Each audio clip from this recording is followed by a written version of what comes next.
Welcome to video lecture E3. This one is on echelon form, or maybe echelon forms, I should say. So the objective of this video is to understand how you can systematically compute solutions to linear equations by reducing the corresponding matrices to what's called an echelon form. It's a form in which it's easier to do things like figure out what the solutions are. So just recall from previous video lectures, the three elementary row operations are replacing, adding a multiple of one row to another row, interchanging two rows, or rescaling, multiplying one row by a non-zero constant. So let's review quickly the example from an earlier video lecture where we had a system of three equations and three unknowns. And what did we do with it? Well,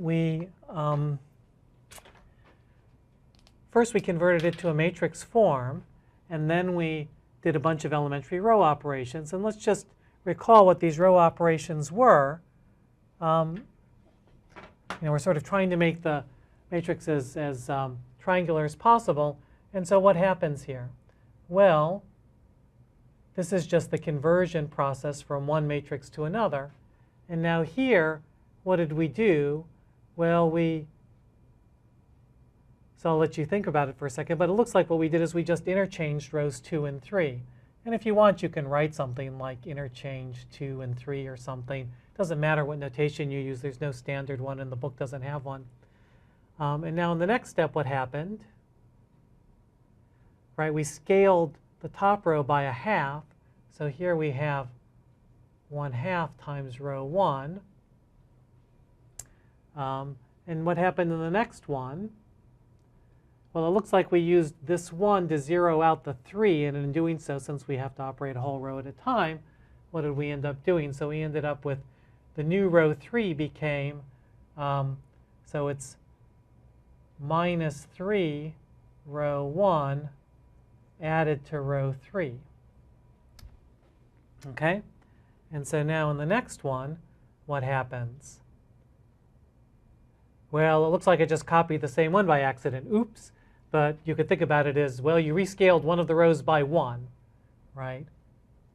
1 times row 2, say. But that's just actually shouldn't have been there. It's probably you would consider it a typo.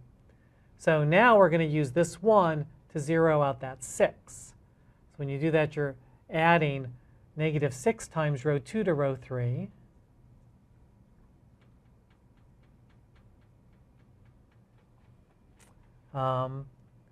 And now what happened? This is now in an echelon form. And so what that means is if you look, you've got these entries that you are using out, the entries on the diagonal you're using to zero out other entries. And so you have zeros below all of those guys and zeros to the left, right? And those are some of the key things about echelon form. If you had a whole row of zeros, it would have to go at the bottom. And now at this point, you can compute. You can say -5z equals -10.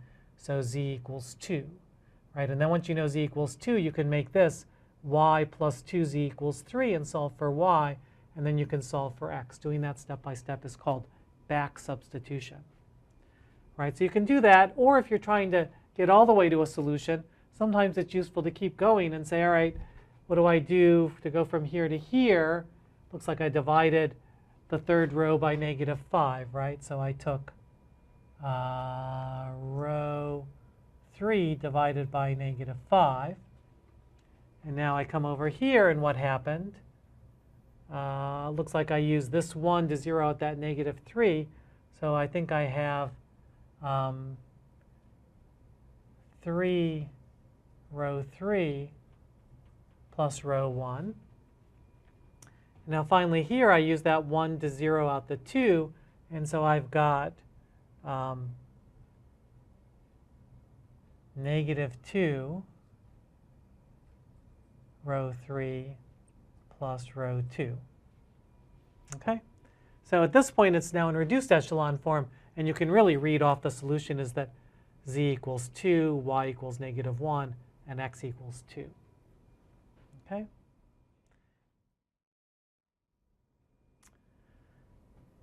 Okay, so here's the definition of row echelon form.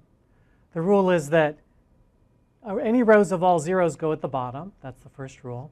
The second rule says that there are the leading entry in any row is always in a column to the right of the leading entry in the row above it. So those pivot positions that we're using to zero things out, those always occur from top to bottom, from left to right. And all entries in a column below a leading entry are 0. That actually is redundant. It follows from axioms 1 and 2, but we leave it in there because it's convenient. And now we'll also talk about row-reduced echelon form, or REF sometimes. If it also satisfies that the leading entry in each non-zero row is a 1, and each leading 1 is the only non-zero entry in its column. So let's take a look at this diagram just to get a sense for it. So here's kind of a generic way of looking at it. So the leading entries are the things that I've marked with the blue squares here. And they can be anything. So they can be anything that's non-zero. They can't be 0. The zeros are all zeros, and the stars can be anything, 0 or non-zero, it doesn't matter. But the blue squares have to be non-zero because they're the things that eventually what we'll do is rescale the rows to turn those into 1. So we'll get 1s in all of those things. And then after we've done that, we can, before or after we've done that, we can multiply multiples of these rows to 0, make zeros above it. So those red zeros are things that you can use row reduction to turn into zeros, but you can't change those stars. So those stars are still things that can be any real number that you want. Okay? So the echelon form is sort of a triangular kind of matrix, and here it's even stronger in that you've made as many things, you've made it as simple as possible. The echelon form is not unique. If two different students are asked to compute an echelon form, they might get different matrices. But if two students compute a row-reduced echelon form, they should always get the same answer. Okay? So let's look at some examples here. Is this matrix in echelon form or not? Well, you can sort of think, well, if I were row reducing it, what would I do next? And probably the first thing you'd want to do is use this one to zero out that one, right? So if we're going to use this one to zero out that one, then it's probably not in even echelon form. And that's right, because if you look at axiom 3 here, you know that if this 1 is a leading entry, then those ones, that would have to be a 0. Okay? Over here, it looks a little bit better because below this leading entry, it's all zeros, and below that leading entry, it's all zeros. But the problem is that we've got this row of zeros in the middle, and it's supposed to be at the bottom. Okay, so that one, neither of the first two is in echelon form at all. This guy, think about it for a second. Clearly not reduced echelon form because we've got a pivot of 4 here instead of a 1, but it is an echelon form because everything to the left of a leading entry is 0, and everything below those leading entries is 0. And finally, here we have a row-reduced echelon form. Okay, so 1s are the pivots. We sometimes call these leading entries pivots, and they're the only non-zero entry in its column, right? So that's the key thing. So you've zeroed out both below and above. Okay, so let's take a look at one more example here where we need to solve a system. Here we've got 4 variables and only 3 equations. So if you think about what's happening generically, you might expect that you could have multiple solutions, right? Because you don't have enough equations to determine to uniquely determine a single solution. Okay, so what do we do? So the first thing we need to do is convert it to an augmented matrix. So here we go. So I'm going to have 1, 0, 1, 3 augmented, and then a 1 here. I'll have 3, 1, negative 1, 4, and then a 5. And I'll have 2, 1, negative 2, 4, and then a 3. So 4 variables, 3 equations. The constants are all on the right. And so now I need to do something to row reduce it. And so I guess the next thing I would do is say, well, let's make sure I have room to do it here. Okay, so if I do -3 row 1 plus row 2, then I'll get 1, 0, 1, 3, 0, 1, minus 4, oops, 1, 0, 1, 3, 1. See, even the teacher makes mistakes.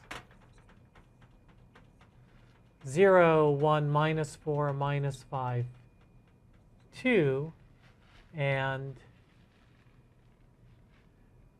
2, 1, minus 2, 1, 3.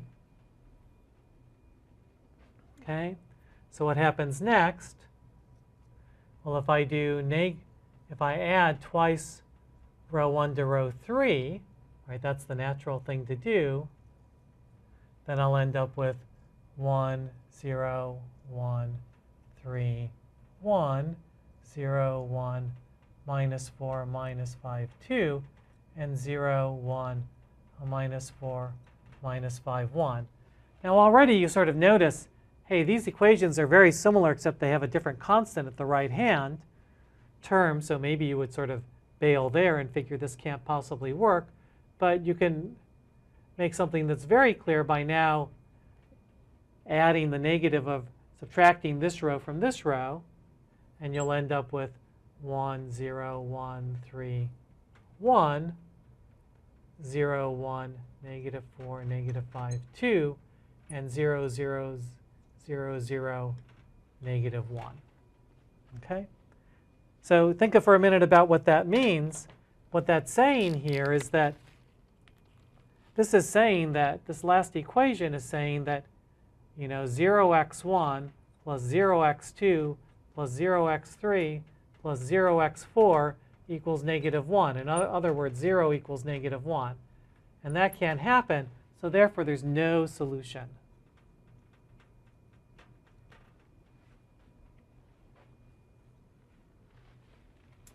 All right, so this is another thing that we could say is that this system is inconsistent.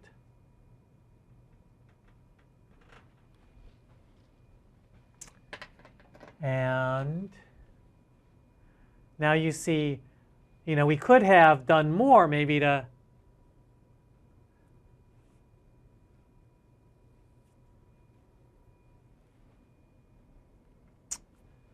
so that's I guess if you think about it, is this matrix in reduced echelon form as well? Actually, it looks like it is, because the only two pivots are these guys, and they're the only non-zero thing. So all this other stuff is irrelevant to so here by getting into echelon form, we actually got it into reduced echelon form.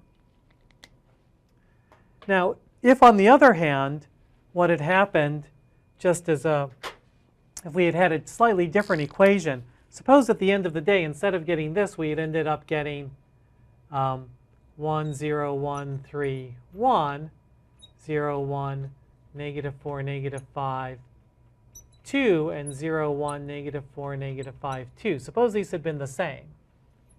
Well, then when we had applied this last operation, we would get 1, 0, 1, 3, 1, 0, 1, negative 4, negative 5, 2, and 0, 0, 0, 0, 0. So then this last equation would now represent 0 equals 0, which is fine. And now we just have to figure out, what are the possibilities here.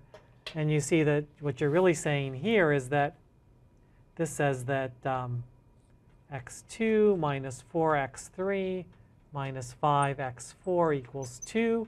And the top equation says x1 plus x3 plus 3x4 equals 1.